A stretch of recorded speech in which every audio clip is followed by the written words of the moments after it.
অনাকাঙ্ক্ষিতভাবে একটি ঘটনার জন্য আমি ডিরেক্টভাবে লাইভে চলে গিয়েছিলাম। বাট এই লাইভগুলো আমাকে ডিলিট করতে হয়েছিল, সেটা আমার ফেসবুক বা আমার ইউটিউব থেকে হোক, যেটাই হোক। যেহেতু এগুলো একটা ইমিগ্রেশন সেক্টর, সেখানে পুলিশ ছিল, পুলিশ প্রশাসন ছিল, সব কিছু মিলিয়ে আমাকে সেফের জন্যে প্লাস অনেক কিছুর বিবেচনা করে আমাকে লাইভগুলো ডিলিট করতে হয়েছিল। বাট ইতিমধ্যে হয়তো বা টুকিটাকি বুঝে গেছেন, জেনে গেছেন যে আমি কী শেয়ার করব। আমি অলরেডি শেয়ার করব, আমি নাম, ঠিকানা, অ্যাড্রেস, এমনকি কোন ক্যাম্পের বা কী, এগুলো আমি কিছুই বলতে পারবো না। সেটা আপনারা বুঝে নেবেন, কারণ এগুলো হচ্ছে, যেহেতু আমরা সোশ্যাল মিডিয়াতে ভিডিও বা আমরা ফেসবুকে এগুলো যদি ভিডিও দেই বা ইউটিউবে অনেক কিছু আমাদের গুগল থেকে আমাদেরকে চিঠি পাঠায় বা আমাদেরকে অনেক কিছু তারা দেখে, জাস্টিফাই করে। যাই হোক, সব কিছুর জন্য আমি আর যে ব্যক্তিগুলো ডিটেলস বলছি না, কিন্তু কারণটা কি সেটা বলছি।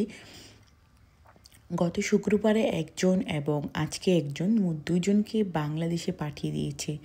তাদের ছিল ব্যাপারটা এরকম যে তারা প্রথম থেকে বলি আপনারা প্লিজ ভিডিওটা শেয়ার করবেন। বর্তমানে যারা আসছে তাদের জন্য অনেক উপকৃত হবে, কারণ আপনারা বিশ্বাসও করতে পারবেন না, আমার চোখের সামনে বা আপনার চোখের সামনে যখন একটা ঘটনা ঘটে, একজনকে ধরে একদম ডিরেক্টভাবে এয়ারপোর্ট ক্রস করে বাংলাদেশে পাঠিয়ে দিই, সেটা একদম, কারণ অনেক টাকা খরচ করে আসে, এসে টাকাগুলো তুলতে পারে না, রেইন থাকে স্বপ্নের দেশিটারে, কিন্তু সেখান থেকে আবার স্বেচ্ছায় না গিয়ে কেউ যদি এমন করে পাঠিয়ে দিই, অনেক খারাপ লাগার মতো, পরে স্ট্রোকের মতো অবস্থা। আমার লাইফে আমি কখনোই আমার ইউটিউবের চ্যানেলে আমি সামনে যাইনি, আজকে মেবি পেজে গিয়েছি বা ইউটিউবের চ্যানেলে সব কিছু মিলে, বা আমার চোখ দিয়ে পানি এত কান্না এসেছে বলার মতো না। যাই হোক, ঘটনাটা ঘটেছে এমনটা যে ভাইটি উনি রিকোর্সও করেছিল, 7 দিনে নেগেটিভ পেয়েছে। যারা আপনারা 7 দিনে নেগেটিভ পাবেন অনেক সাবধান হবেন, কারণ 7 দিনে নেগেটিভ কিন্তু একজন উকিলে দুটি কাজ করতে হয়। একটি হচ্ছে রিকোর্সও করতে হয়, আপনার জন্য রিকোর্সও করতে হয়, আর আরেকটি হচ্ছে মানিফেস্টা ফোন দিতেছে, মানে 7 দিনের নেগেটিভটা 7 দিনের থেকে 30 দিনেরটা তো রূপান্তরিত করার জন্যে একটি আবেদন করা হয়। আর এই আবেদনটা যদি অ্যাকসেপ্ট না হয় তাহলে সেটা হচ্ছে আপনার জন্য অনেক খারাপ। আর এই ভাইটা তাই হয়েছে, সে 8 দিন আগে, দুঃখিত, 8 মাস আগে তার রিকোর্সে অ্যাকসেপ্ট হয়েছে, রিকোর্সের পেপারও হাতে আছে। কিন্তু গতকালকে হঠাৎ করে উকিলের কাছে জানতে পেরেছে, উকিলের মাধ্যমে জানতে পেরেছে যে ওনার সাসপেন্সিভা, মানে ওনার 7 দিন থেকে যে 30 দিনেরটা পরিণত করার আবেদন করেছিল, বিচারক সেটা অ্যাকসেপ্ট করেনি। তাই আজকে সকালে ওনাকে কোস্তরাতে অ্যাপয়েন্টমেন্ট দিয়েছিল যাওয়ার জন্য। উনি উকিল একবার বলছে যেতে হবে, আরেকবার বলছে যেতে হবে না। এই ব্যাপারটা আমি নিজেও কনফিউজ। আমি অনেক চেষ্টা করছি, আপ্রাণ চেষ্টা করছি গত 2 দিন ধরে।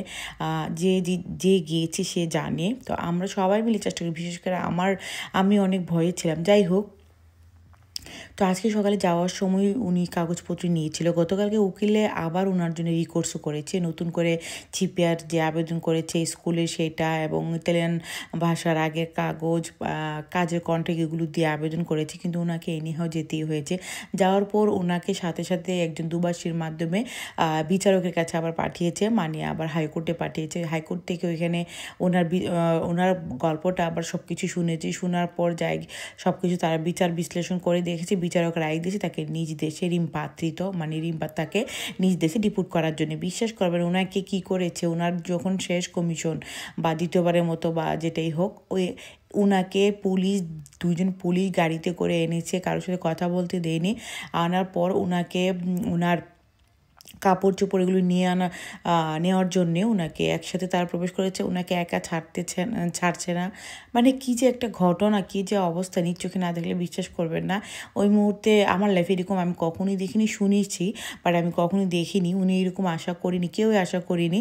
আর ওনাকে পুলিশ ছাড়ছেই না। মানে একজন মানুষ খুন করলে বা বড় একটা ক্রাইম করলে যে একটা পরিস্থিতি শিকার হয় যে পুলিশ ছাড়ে না, শুধু হ্যান্ডকাফটা পরা বাকি ছিল। ওনাকে ঠিক ওই পুলিশ সাথে সাথে যেখানে গিয়েছে, বন্ধুদেরকে উনি বিদায় জানানোর জন্য গিয়েছিল, সেটার সাথে সাথে পুলিশ গিয়েছে।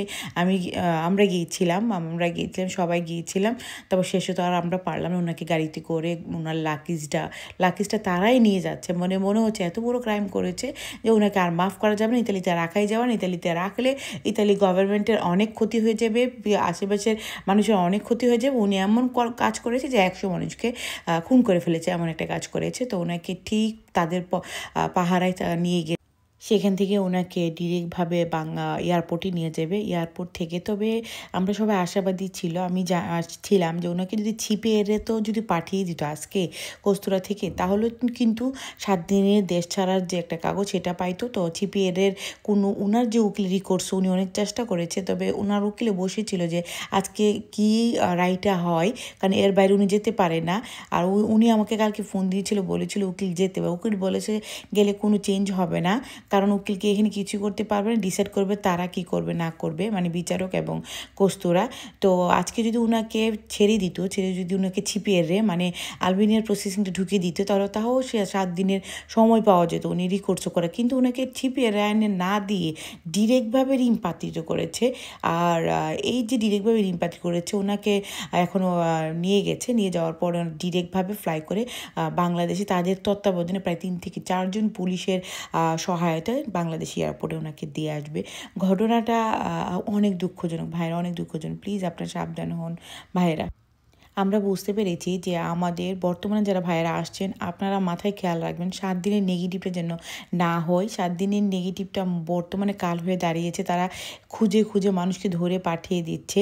বাংলাদেশ সেফ কান্ট্রি ঠিক আছে, কিন্তু আপনারা প্লিজ সচেতন হন। এখন আবার কয়েকজন অসভ্য কয়েকজন মানুষ আছে, কয়েকজন যারা খুব আমাকে বলে, দেখুন ভাই আমার বিজনেসের ধান্দা নাই, আমি আপনাদেরকে এখন কোন ভয় পাওয়ার জন্য কিছু বলছি না, আমার বিজনেসে কোনো ধান্দা নেই, ট্রাস্ট মি। আজকের ঘটনাটা অনেক মানুষের হৃদয়কে নাড়া দিয়েছে। আমি কখনো দেখিনি উকিল কান্নাকাটি করতেছে, উকিলও কেঁদেছে তার জন্য। যাই হোক ভাইয়েরা, আমার বিজনেসের জন্য না, আপনারা আমি ভিডিওতে যেই সব কিছু যে তথ্য দিয়ে রেখেছি, আমার ভিডিও দেখে পজিটিভ বা ভালো 30 দিনের নেগেটিভ অর্জন করা সম্ভব। আমার কাছে যদি এরকম ধান্দার করার আমার ইচ্ছে থাকতো আমি ভিডিওতে এত তথ্য শেয়ার করি না। প্লিজ চ্যালেঞ্জ দিয়ে বলছি, কোনো ব্লগার এত তথ্য শেয়ার করে নাই কমিশন নিয়ে যা আমি শেয়ার করেছি। আপনি আমার ভিডিওগুলো দেখলেও তো অনেকটা আপনারা হেল্প হয়। অনেক ভাইয়েরা পজিটিভও পেয়েছে, আমাকে পার্সোনালভাবে জানিয়েছে। সো আমার কোনো দান্দা নাই রে ভাই, আমি শুধু হেল্পের জন্য চেষ্টা করেছি। আর আমি হেল্প করতে গিয়ে যেহেতু সবাইকে আমি পারবো না, মানবতা দ্বার খুলে রাখিনি, সেই জন্যই কিন্তু আমি এই অর্থের ব্যাপারটা আসছি। সো আপনাদেরকে বলবো প্লিজ 7 দিনের নেগেটিভ যাতে না আসে, যদি আসে আপনারা প্লিজ 7 দিনের নেগেটিভ আসার পর ইমার্জেন্সি একটা কাজ, একটা ভালো কন্ট্রাক্ট, এমনকি ইতালিয়ান স্কুলের সার্টিফিকেট এগুলো কালেক্ট করে ফেলবেন এবং পরবর্তী জন্য আপনারা সাবধান হয়ে